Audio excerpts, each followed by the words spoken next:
What is good? It is your boy. You know what I'm saying? Back at it. You guys are looking at me like, damn, is that a new living room? I don't go home that much anymore. I'm on the road again. Was just in Denver, came back, and then you know what? We popped out. We're in San Diego. I'm doing the damn thing. You see the P, dog? Pally House. You know what I'm saying? They're not sponsoring the pod, but that's where I'm at. I will say who is sponsoring the pod. Shout out to Foundry in Phoenix. That's a good hotel. Take care of me every time that I come to town in Phoenix. Shout out to one of the best GMs you can find out there, my boy Chris. It's a good establishment. If you ever find yourself in Phoenix on the road, you need to lay your head down. Enter the Dragon's Lair, known as Foundry. It's spelled how you wouldn't think, and it's tough to look up because of that. Found. Then there's like a full colon situation, and RE. Check them out. Tell them you know me. They'll kick you out right away. They will Jazzy Jeff you out of the fucking front door like Uncle Phil. You know what I mean? But either way, but yeah, that's that road life. You know what I mean? You start building core relationships with people that work at hotels. But yeah, I'm in San Diego getting away. It's funny when you get back. When you leave town, it's work. So then when you get back to LA, you kind of want to go somewhere else to relax. It's weird. I don't know. But I'm doing that. I'm down here repping for the squad. I was in Denver for a whole week. Hell of a place. Or I wasn't in Denver. I was in Colorado as a whole. Did a lot of things. You guys, if you caught the last episode, my boy Matt Kobos, we were chilling. It's a good dude. I was telling him he looks like if Bob Seger had a little bitch-ass son. Called him Bob Meager.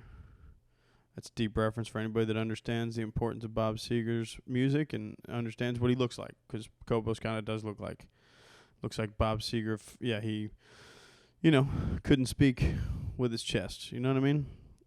If Seger wasn't laying down pipe throughout his late teenage years and into his early 20s. You know what I'm saying? That's what Kobos looks like. But I will confirm Kobos is laying it down. Met his lady. She's a great girl, and I think just based on the energy, I think he's making her come. So that's love, which is exciting. Shout out to Matt Kobos. Last week, my very first guest. Exciting stuff. Trying to get more of those when I'm in a town with somebody that I fuck with or in LA or whatever like that. But a lot of times I'm on the road. I'm doing it. I hope you guys like kicking it with me solo. If you don't like kicking it with me solo, I've done a bunch of guest spots on pods recently. Your boy was just on the Danny Brown show. I think I talked about that a couple episodes ago. Yeah, in Austin, I did the Danny Brown show. I got to meet my hero. You know what I mean? One of my favorite people in the world, Danny Brown, and that was cool. So I did that episode. Check that out. He was a fun dude, wild boy, tough dude. To sometimes when you're on a podcast, you're trying to jump in. It's like jump rope. You try to get the rhythm with somebody. He definitely impressed me with how chaotic his jump roping was. I was like, we ready, dude? Fucking playing hopscotch out here? What's going on, dude? But yeah, super awesome. Again, one of my favorite just musicians, period, and somebody that I've listened to quite a bit throughout my entire life. Well, not entire life, but since he came out like 12, 14 years ago, something like that. So I've always fucked with him, and that was cool. So check that out. Up on YouTube, and I'm sure it's on anywhere you listen to pods. And then, but yeah, it was dope.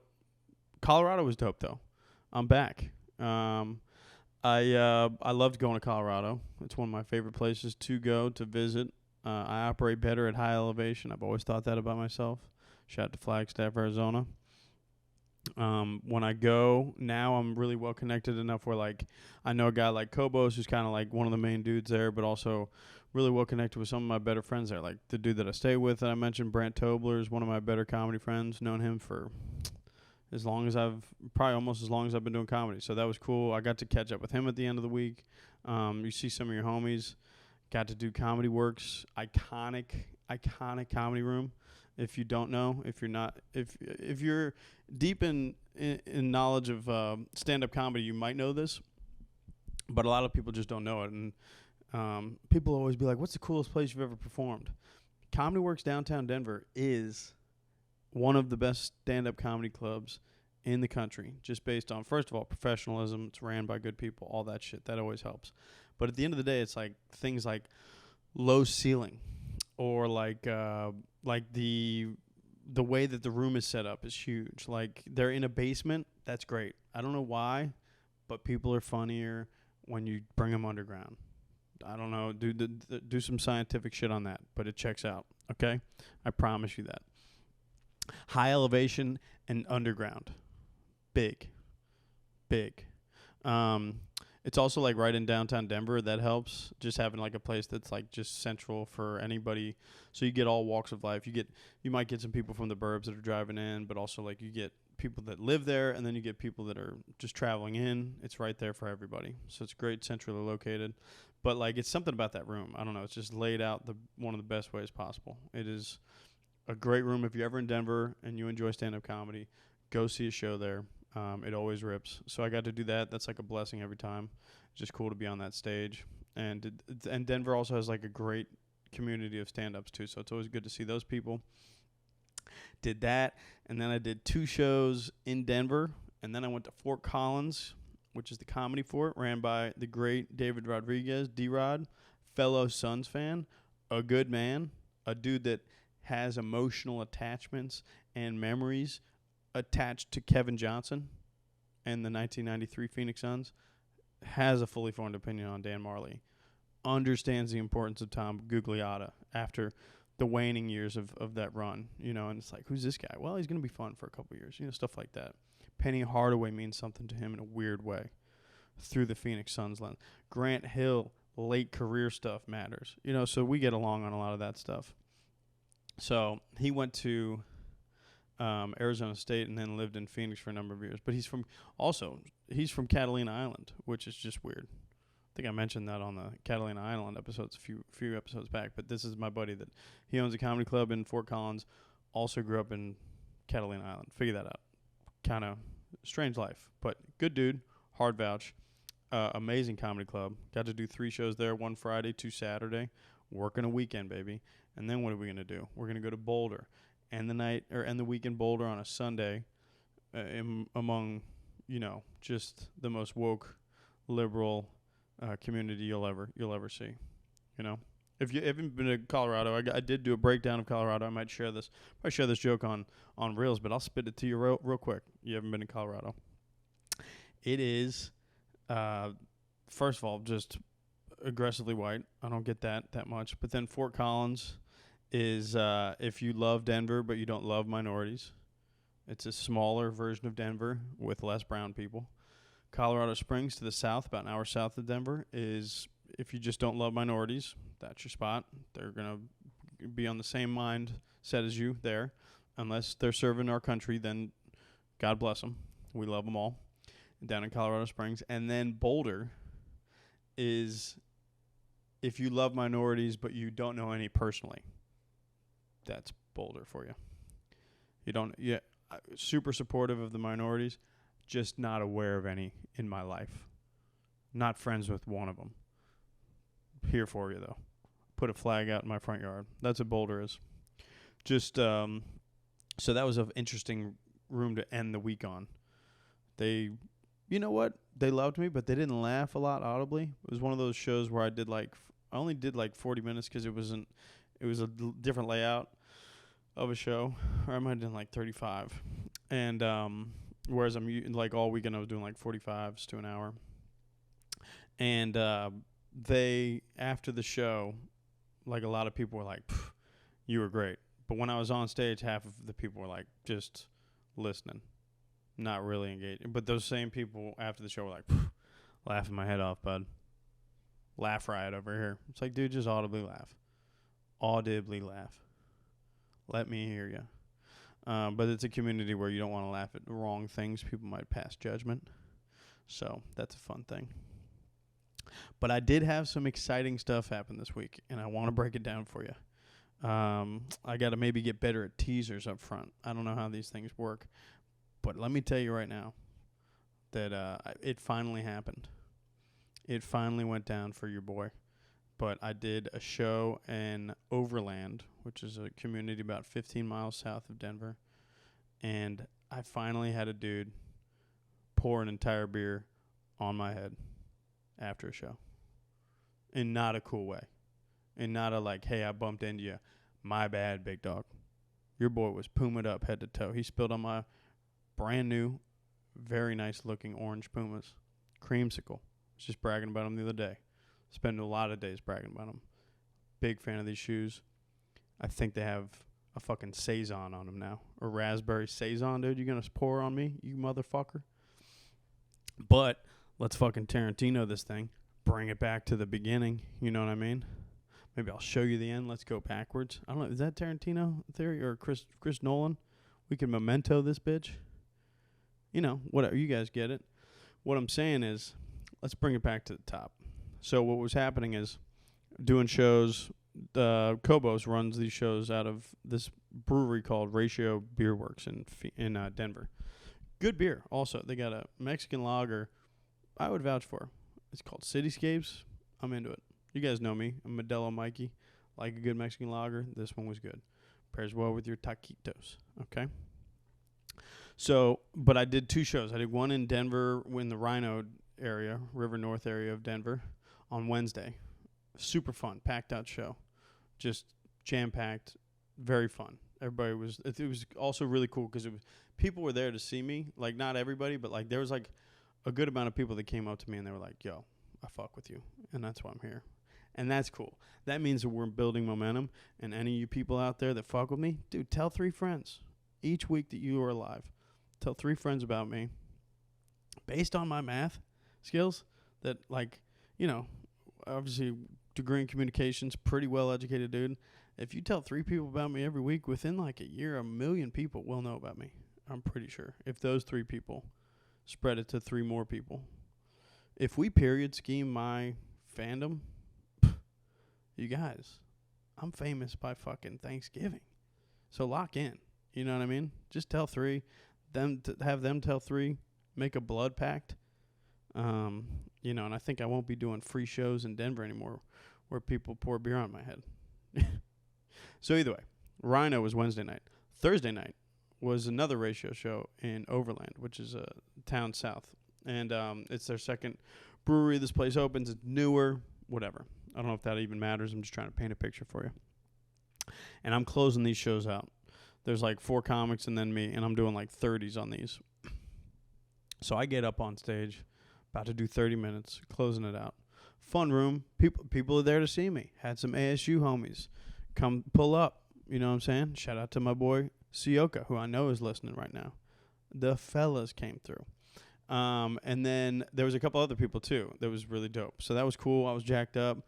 Get up. I'm like 5 minutes in. There's like 30 people in the audience, which is good. It like was a fine show. That's all you needed for this room. And about 5 minutes into my show, or my set, a guy walks in from the back, and he's bombed. He is boozed up. And so much so, like, he's, like, raising his beer above his head while he's walking through the middle of the audience. There's that open space where you can kind of walk in. He's, like, cheersing nobody up in the air. I don't know if you know how you do that, right? He's like, woo! Kind of boozy. Full hand extended with the beer up above his head. Kind of announcing himself. Heavy Statue of Liberty vibes if she was an alcoholic and a whore. And honestly, I don't know if she wasn't either of those things. Was she based on a real person? Is that a fictional woman? That'd be cool if she was based on an alcoholic whore. Because that'd be pretty fucking American. You know what I mean? So, this dude, Statue of Liberty's his way up into the fucking front row. Goes all the way to the front row. Also, this is 5 minutes in the show. So my set is going. It's occurring. And I have to address this, right? So I got to say something. So I'm like, dude, what's good? You know, what's going on? And as you guys know, pretty good with the back and forth. Had some moments. You know, it was dealt with well. I was actually, like, super proud of myself of how I dealt with it. I let him know that he seemed a little boozy. Made a quick jab. Said, hey, I think you're here for the AA meeting. That's a couple doors down, big dog. I think that's down at 4th Street. You're on 3rd. You know what I mean? but like, peppered in some stuff. I mean, this dude's clearly, he's disrupting the show as it is, so I got to handle it. That's my job. My job is to do 30 minutes of comedy. He is in there just fucking around. We find some things out about him. He said he works at Lockheed, which is, the industrial military complex. You guys know what I'm talking about? These are the people. You think Oppenheimer's bad. This guy works at Lockheed. You know what I mean? It's two in the same. One in the same. Two of the, they're in the same peas in the same pot. You know what I'm saying? You guys understand. Dude's like Oppenheimer pretty much, sitting in the front row. And he is disruptive to a point but I kind of handled it, and all of a sudden then he's back down. This is again a level of how drunk this dude is. He's so drunk he's like chin to chest, eyes closed after we had this back and forth, and he's like down again. So then I'm just going on with my set, fucking around, we're having a good time, and I started saying somebody was from somewhere, and I was like, oh, where are you from? And this is like 5-7 minutes later, and he pops up and he says something about being Irish. He says just like a horrible joke about Ireland or something like that. Oh, I remember what he says. He says, I think I'm Irish because my dick be Dublin. Which, you want to hate the guy, but that's fun. I could back pocket that.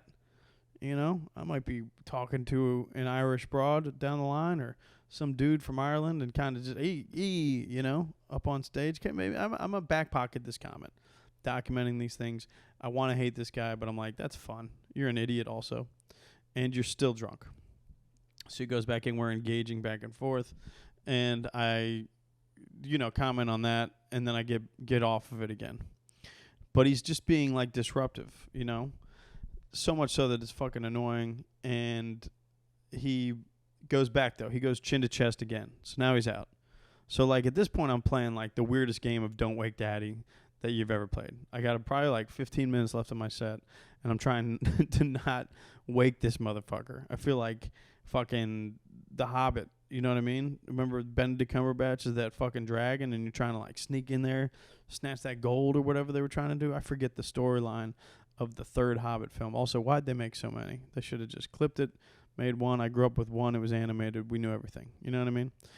But they were creeping back past the dragon. Don't wake Daddy. You guys get it. I'm trying to creep up on this dude without waking him up. So he's out again. So I'm like, all right, this is cool. Let's fucking try to coast to the end of this thing.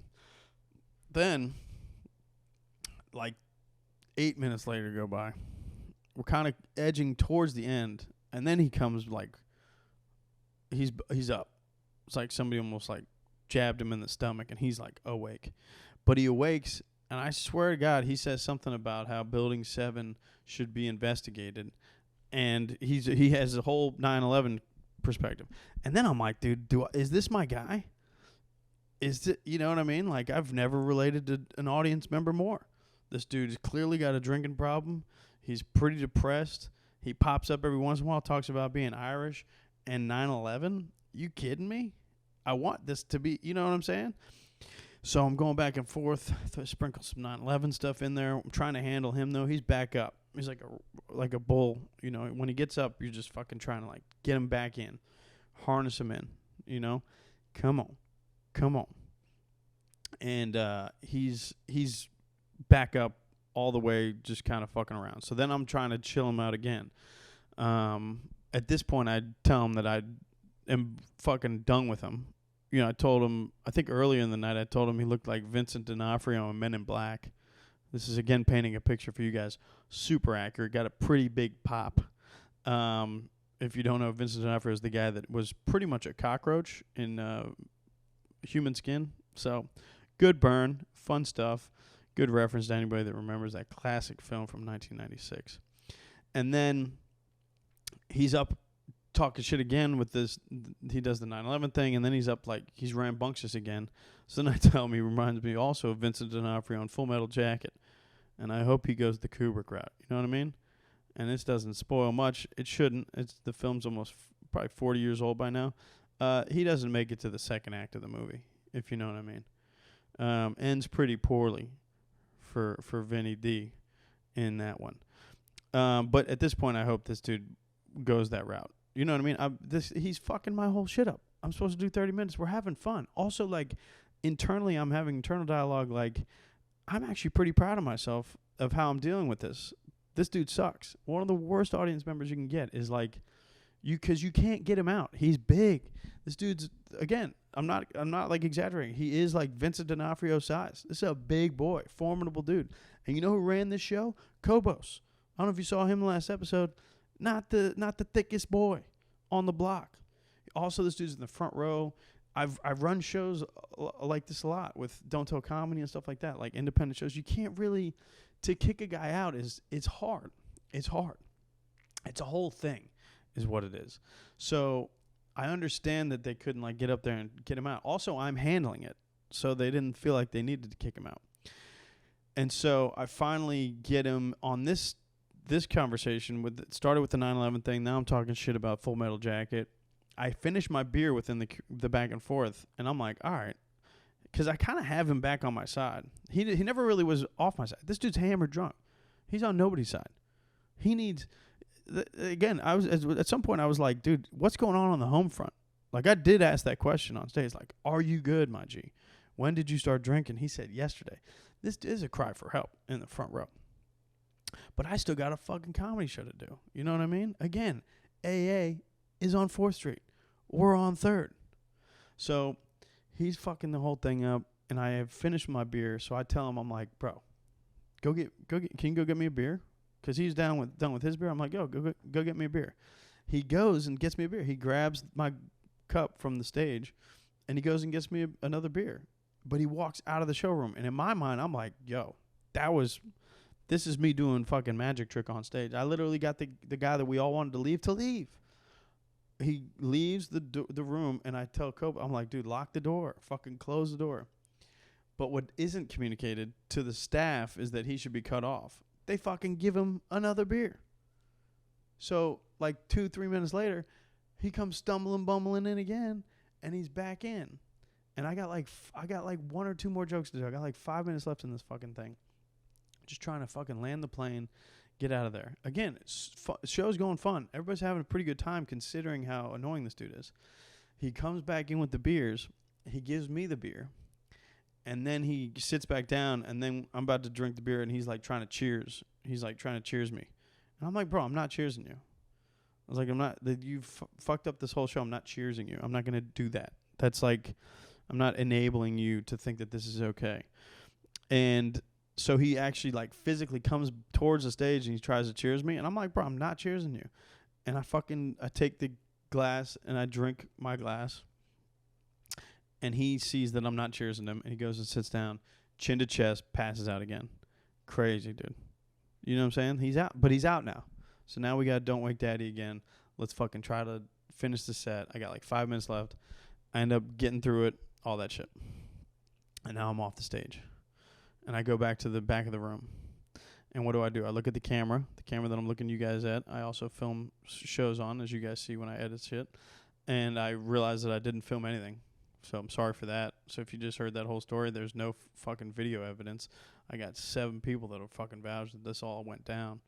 But that sucks because it would have been a fun one to document for sure. But I'm back in the back of the room, and I'm holding in my left hand, I'm holding the tripod that's holding the camera, and then I have my beer in my right hand. And this dude comes like right up in my physical space.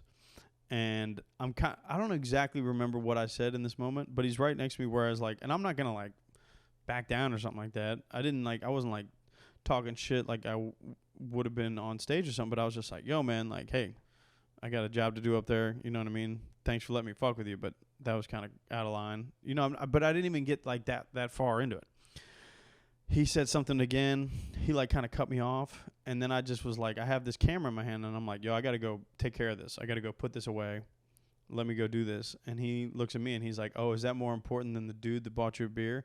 And in that full motion, like he's saying this, and he takes his beer and he pours it on my head. Pretty 3/4 full. A fucking Saison, dude. Is that what they're called? Saison? You guys know what I'm talking about? Like fucking, I got a fucking raspberry Saison up on my bitch. This is fucking crazy, dude. I'm getting poured on. Like, what the fuck is going on? And then, and also, I don't know if you've had a beer poured on you, it's, first of all, kind of shocking. Immediately, I'm like, yo, what the fuck? I haven't had this happen to me since college, and we were on some drunk shit back then. And, so that, all of a sudden, I'm like, yo, what the fuck? And I have 2 hands full, and people around you are like, they don't even realize it's happening. You know how people around you, when it happens, there's like a 5-second thing where it's like, did that just happen? Like, did he just get a beer poured on him? Because there were a lot of people walking out of the thing. This dude pours it, and he had an exit strategy right away. So he pours it on me, and he dips right away, and he leaves. And on the way out, he says, and pardon my vulgarities, but I want to paint the full picture for you. I do not use this word in any disrespectful way, but he walks out, and this dude's like, fuck this spick establishment, using a Mexican slur, a Spanish slur on the way out. And I know you're not talking about me because I did 30 minutes. I spent 12 talking about how white I am. You know what I'm saying? I know he heard that. He's heard that I was Irish. I know he's not talking about me. Then also, like, we're in Denver. You know how white Denver is in this part of town? Like, I think if you're in, like, Aurora, maybe you can use that slur and it could be a little accurate. It's still going to be very offensive. But this is like, dude, you're telling 30 white people this? Who you talking to, big guy? So that's the type of person we're dealing with. He literally pours a beer on me and then just throws out a racial slur on the way out. It's probably because they were serving. There was a taco truck out front, I guess. But also, hard vouch for those. Whatever taco truck is sitting outside that Overland Ratio, that was good.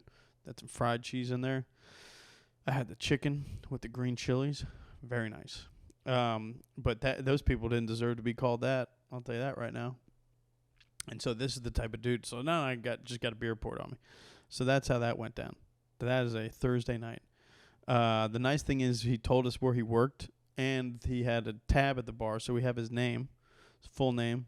And I think there was 2 other people that worked there that also, like, everybody was super cool. Like, once it happened, there was a bunch of people that were apologetic. There were some things that could have been done differently, but, like, it is what it is. And I deal with hecklers and shit like that in a very direct way. You're not going to disrespect me on stage, so I definitely, like, said some disrespectful shit. But it's like, dude, you're literally fucking my whole job up. I'm not coming into Lockheed Martin and telling you how to build a bomb, doggy. You know what I'm saying? I wouldn't do that. There's too much on the line, bro. You might fuck up and blow the whole thing up. I was trying not to blow my whole thing up. I clearly crossed the line. But the cheers thing, I think, was the most clearly was the most disrespectful thing I did. But fuck that dude. Fuck that dude for what he did to me. You know what I'm saying? He's coming in and fucking my whole thing up. So yeah, I wasn't gonna cheers you, bro. You don't get a cheers on that. So he poured a whole saison on me. Your boy got saisoned up. And, it was a tough look for your boy for a second there. But everybody, Ratio got me a T-shirt, so I did get that out of the deal. There was 2 people that worked or knew a guy that worked at Lockheed, and they're going to look dude up. They got his name, so we're going to find this dude. That's exciting. Also, you got to be pretty smart to work at Lockheed. I think you got to be like an engineer or something like that. He might have been fucking around, right? I mean, this dude didn't. I felt like he wasn't playing with a full deck. I mean, he was missing his Jackson 10s. This guy wasn't all that. I mean, he was also bombed. So super smart people do get bombed.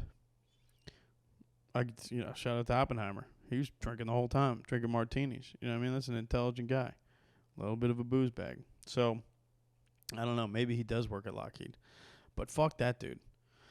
And so that's what happened there. And that was, shout out to Overland. If I ever see that dude. He lives really close to that place, too. So, I hope he finds the help that he needs.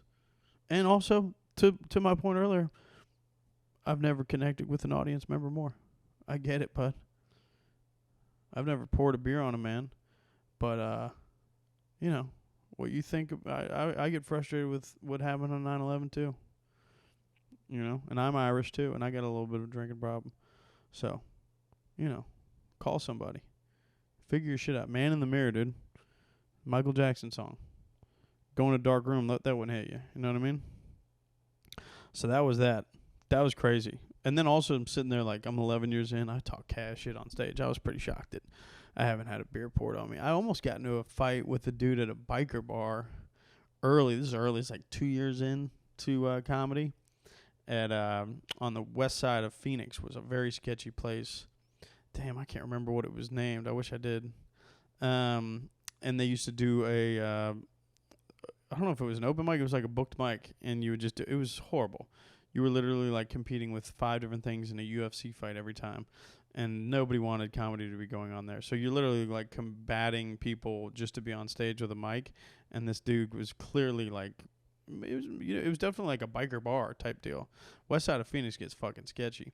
I don't know what I said, but he didn't like it, or I might have said something trying to be slick to him. But, dude, I remember I was like 10 minutes. I was doing a 10-minute set. I was probably 2 minutes in, 3 minutes in. And I was like, dude, this guy's going to wait for me in the parking lot and kill me. Luckily, I think he either stopped caring about it by the time I got off stage, or he had left. I hope he left. Either I didn't have to deal with anything. It didn't go down. I do remember thinking 7 minutes of stand-up after that. I was just thinking, I wish I had more material because I could really use a breather from dying to this man in a ZZ Top beard and a leather jacket. My mom would be so upset if I died by a fucking shank from in a biker bar on the west side of Phoenix. She'd be heated. So, glad that didn't go down. But yeah, I'm shocked that it took 11 years for me to get a beer poured on my head. It's pretty impressive considering the type of comedian I am. And then that's not the only fun one I ran into too. I don't know if anybody follows your boy on Facebook, but I have a professional page and a personal page. I don't know why I do both, but I don't know. You get a little bit more traction. I got like 16K on one, 33K on the other. So I feel like it's more people. I don't know how to combine them. Facebook's stupid. But I went up to Fort Collins all weekend, did 3 shows there. Super fun. Very fun shows. Had a lot of like fun on stage, kept it loose, got my jokes off, all that stuff. Definitely was messing with the crowd a good amount, and very fun people. Really loved. Also, that room is great. If you're ever in Fort Collins or if you live up that way, go check out the Comedy Fort. Just a awesome newer comedy club. Opened in like 2020 after the pandemic, and really really dope. Fort Collins is great. Also, like it's I grew up going to Flagstaff, Arizona a little bit like that. It's not 8,000 feet in elevation though. Check yourself. But it's about like 5 or 6, something like that. I'm about to sneeze, by the way. Whew. Bless me. Thank you to whoever just audibly say, God bless you. I know there's some people that are listening to this, that their reaction to anybody sneezing, you're probably sitting there alone like, God bless you, Mike. And I'm here to say thank you. And God bless you. I'm a Catholic, so it means something. So I'm up in Fort Collins, and we're doing headlining sets up there. Super fun. My name was on the dang wall. It was great. I love it. I got to send some pictures to my mom. She'll be happy. Damn near packed out shows. I don't think anybody knew who I was. It's the type of room that like people will come fill it up because of how good the comedy club is. And I'm not disrespected by that. That's where I should be right now. I don't have a big following in Fort Collins, if you can believe it. But a lot of people didn't know who I was when they walk in there, and I think a lot of people left and they really enjoyed what I did. A lot of people came up to me afterwards and said some nice things. But I'll be goddamned if there weren't 2 people that fucking hated me. So if you want to hear a nice little breakdown of what happened, I'm going to read it to you here. But there's a woman named Jamie Moss that does not recommend Michael Turner comedy. The opening line is, he seemed to be intoxicated on stage and got through only about 10 minutes of planned material and spent the rest of the time on the audience. He spent at least 5 minutes on one group, insinuating repeatedly that a mother's son and his friend jack off to the thought of his mom all the time. He also made really strange comments about the woman's breasts, which it doesn't seem she consented to. He also singled out the one black man in the room and the one gay man in the room, making an inappropriate comment about Matthew Shepard, parentheses, the young gay man who was brutally killed in Wyoming, end parentheses, that made a few groups leave the show. I wish he would have had a clearer head on his shoulders and had some actual material memorized like a real comedian. That's pretty scathing stuff right there. And I want to just give myself a chance too. I did reply if you guys want to see this too. But I mean, I'll just tell you what the fuck happened. This bitch is crazy. I mean, also I know I'm not for everybody, so don't get me wrong. This is not this is not my target demo. I'll tell you that right now. I will tell you that right now. This person is not my target demo. But like to think that to just say I made an inappropriate comment about Matthew Shepard is out of pocket. Also, so she's referencing the mother and a son and a friend of theirs that I said that they jacked off to. First of all, there was a smoke show mom in the second row over there. I confused the son. I said, you guys are together? The son and the woman. And he said it's his mom. You know, that's going to be an opportunity for some humor there. I obviously misread the situation, but the mom's pretty hot. So you're like, what's going on, dude? And then who's the other kid? The other kid is his lifelong friend. They're both 25 years old. So, yeah, I looked at that kid and I said, hey, isn't it weird to know that your buddy is definitely jacked off to your mom? And just because this woman couldn't handle the truth doesn't mean that I'm wrong. And it doesn't mean that ain't funny. And then the kid was like, yeah, I had a buddy that started an Instagram page with her pictures. That's out of pocket. I was trying to tell the dude that's fucking crazy to be beaten off to. This other dude just started an Instagram with photos of this mom. But yeah, we had some fun with the moment. Super funny. And you know who came up to me after the show? They waited to talk to me. It was the son, the mother, and the kid. And they were like, that was so funny, blah, blah, blah. All this shit, like all love. The mom hugged me 2 different times, and she made a point of, rubbing her what I now know are fake breasts up against my chest to kind of, it was very playful. I did confirm that she has a husband. He wasn't in town. I've heard that anything happens once you get north of Loveland, Colorado. So could have gone down, but I'm a gentleman that is in love with somebody else, so we didn't pursue that, boys. You know what I mean? But she was out here in these streets. She was very, like, she had fun. She came up to me. She went out of her way to tell me that she had so much fun. It was a great time, all this shit. So who the fuck is this bitch telling me that I'm sexually harassing a mother and her 2 sons? Bitch, we're just having fun. There was some strange comment about her breasts, but what am I, asking for consent on stage? You think I'm sexually assaulting people with jokes? And also with truth bombs? Can't handle the truth. That's what's going on. And he also singled out the one black man in the room. I singled out the one black man in the room? Or did I identify that there was only one black man in the fucking room? The wording here matters. What I was doing was calling it insane and problematic that you guys have one black man in the whole fucking room of over 100 people. Maybe that's a Fort Collins problem. There was, again, a very funny moment. The dude was cool. We had a fun back and forth. He was about 6'2". I made some pretty inquisitive things. I said, did you play college football at CSU? And were you a defensive lineman? And he said he was a linebacker. Your boy was pretty spot on. I've been around the block a couple times. I can read situations. I singled out the only black man in the room? Or at least I identified him as a man. You seem like you're going to just act like he doesn't exist. I talked to him like a person. Maybe you should try to do that. And it wouldn't be just 99% white people up in Fort Collins. And then I identified the one gay man in the room. First of all, that's a lie. There were 2 gay men in the room. They were both sitting in the front row. We talked quite a bit. So I didn't single them out. There was multiple gay men.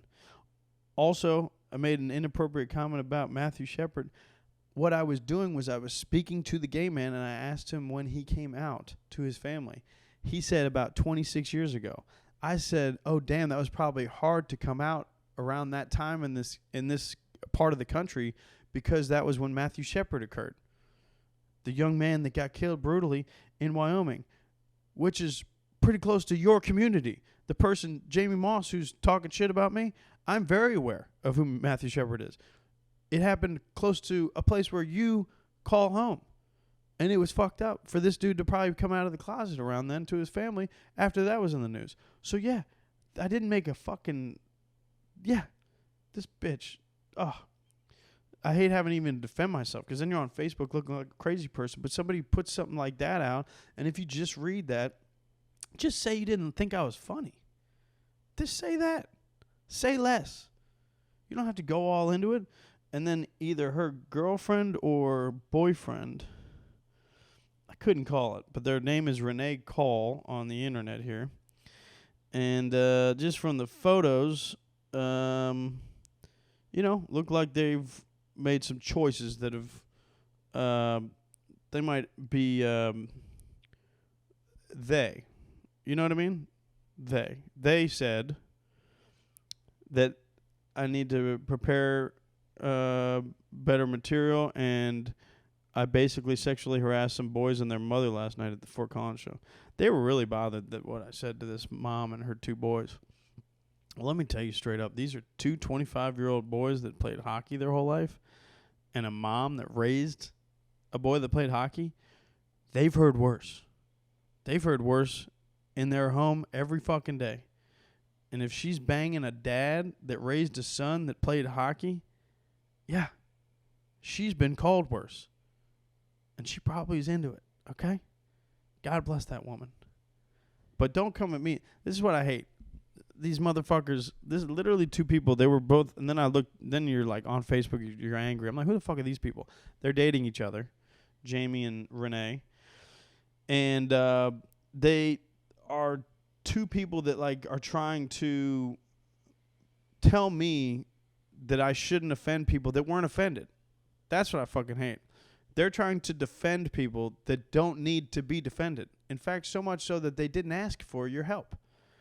In fact, so much so beyond that they went up to me and didn't ask for me to change who I was. They were like, that was so funny. They told me to keep doing what I'm doing.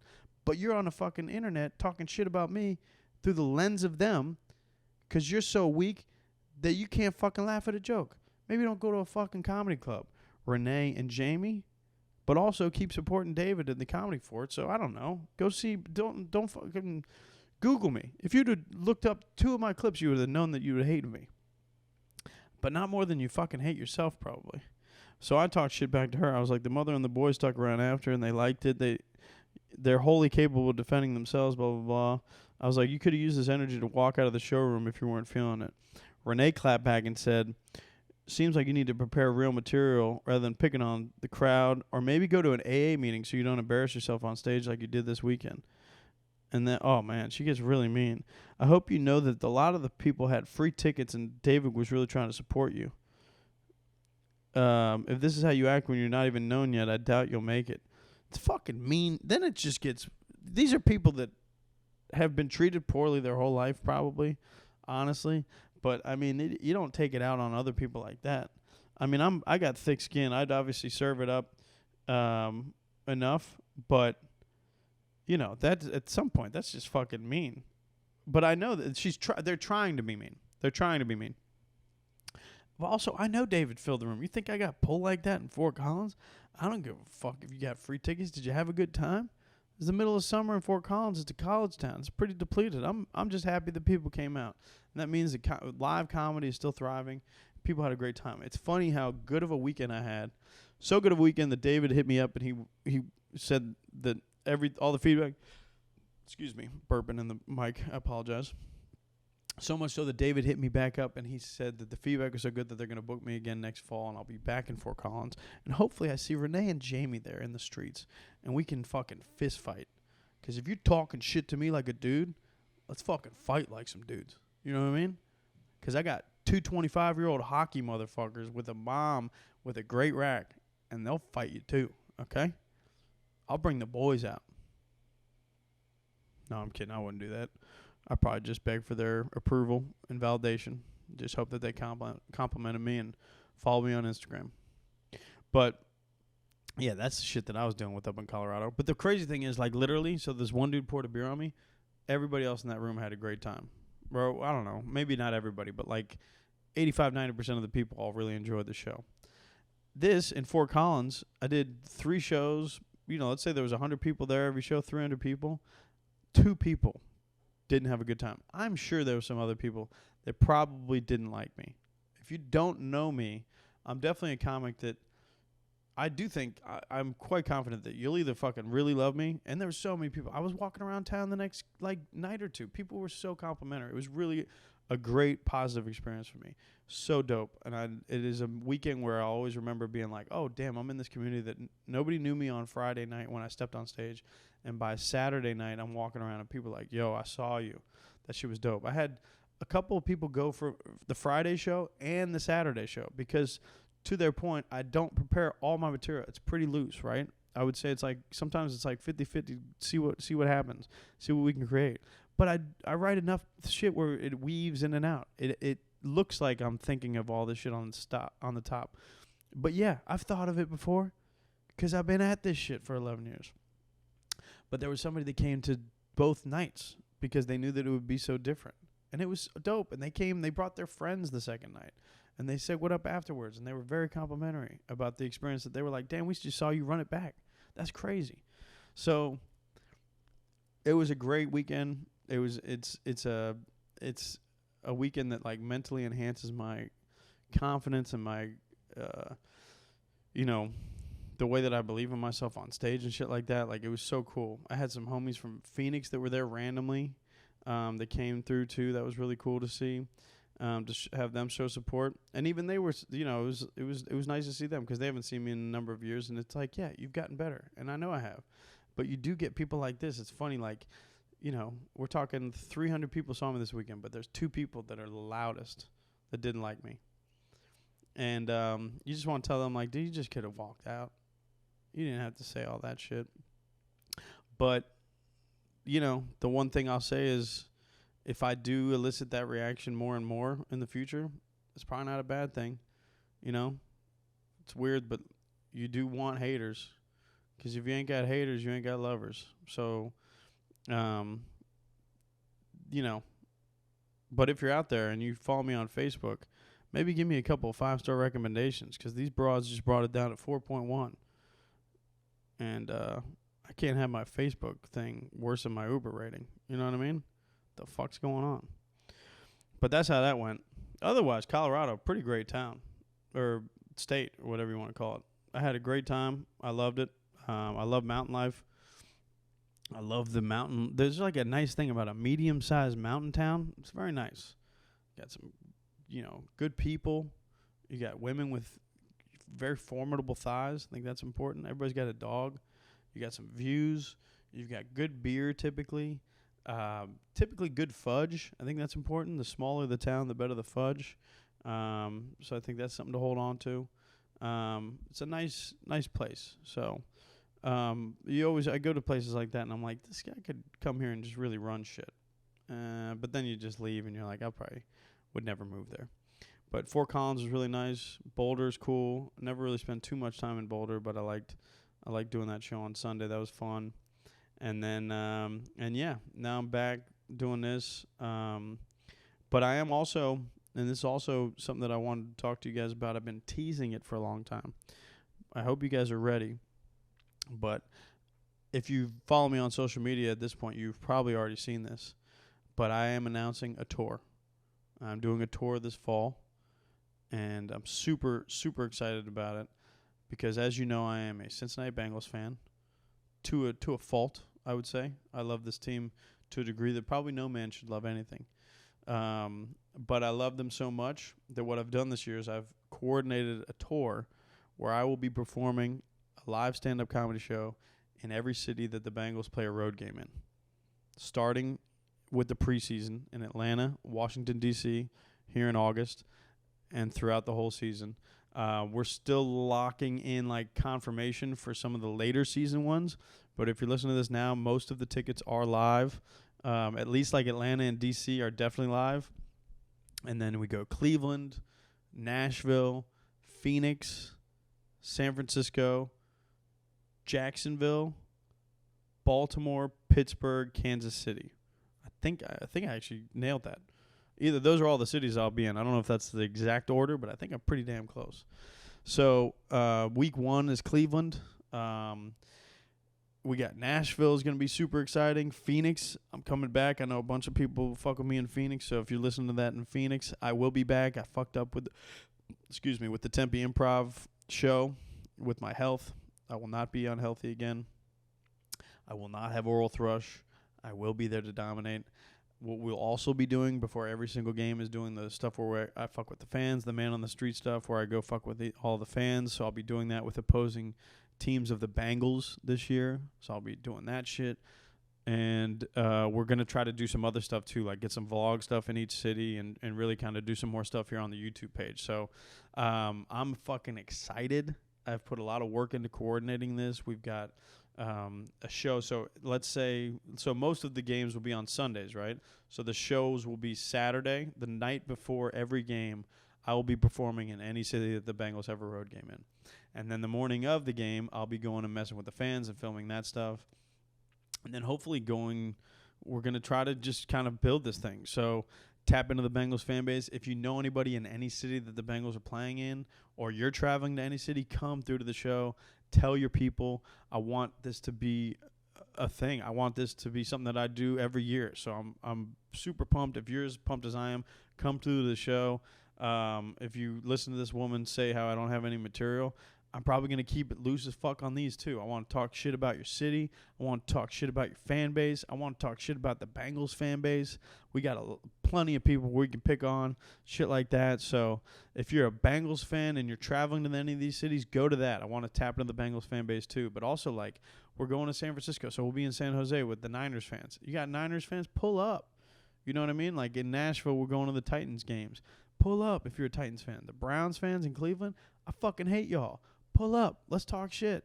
I'll bring you up on stage. We can see what the fuck happens. You know what I mean? So I'm really excited. Atlanta and D.C. are the preseason, so we're going to keep those rolling. We're going to do Room 808 in D.C., which I've already done. And then it'll be my first time headlining in Atlanta at Roll Call. A lot of these cities will be my first time ever being there or performing there at all. So that is the thing. It's called the Road Warrior Tour. You hit my IG. I've got all the links that are live right now. You can go to that. So check your city. If it's not live right now, we're working on it. It'll be, some of them just need to be finalized or whatever, get up live. So within the next, hopefully week or two, everything will be live. So yeah, fuck with your boy. I'm trying to sneak in a Cincinnati date in there too. I'm trying to figure out which week. Might be week 2 with the Baltimore game. I might sneak in there and do some Cincy stuff. So yeah, that's what it is. Your boy doing it. I thought about doing it the last couple years, and this year I was finally like, fuck it, let's fucking do it and see what happens. I'm putting a lot into this, a lot of my own efforts into it, a lot of my own money into this, and I want to make this something. So if you know anybody in these cities, fucking tell them. If you're pulling up to any of these games and you're a Bengals fan, fucking come through. If you know some Bengals fans in your life, fucking communicate this shit. Let's get this shit rolling. Share the shit. And I appreciate you guys showing me all this love because this is the only reason that I have confidence to do something like this. So show me the love. Don't show me this hate like fucking Jamie and Renee up in Fort Collins. You know what I'm saying? Say that shit to my face, bitch. Or whatever. You know, I don't want to assume anything that you are. I'm just saying I know that you're mean. You fucking meanie. So, but yeah, I'm pumped. So pull up on your boy, the Road Warrior Tour. It is official. It is going down. I am excited. And God knows where we'll go to the playoffs. But I'll tell you right now, I might start looking at little tickets to Vegas early February. You know what I mean? Because Joey B and them boys, they doing things this year. And either way, I'll be there to document all of it. So I'm pumped. I love y'all. That's this episode this week. We'll be back on a more consistent basis. I'll be traveling a lot more, but I got to get my schedule down. So I appreciate you being lenient sometimes with the release dates. But I'm traveling a lot. I'll be in Atlanta and DC at the end of this month. So trying to get everything coordinated, give you guys consistent episodes. But yeah, let's fucking do this shit. Let's get this fucking thing rolling. Check me out on the Danny Brown podcast too. I love y'all. I'll talk to y'all soon. Peace.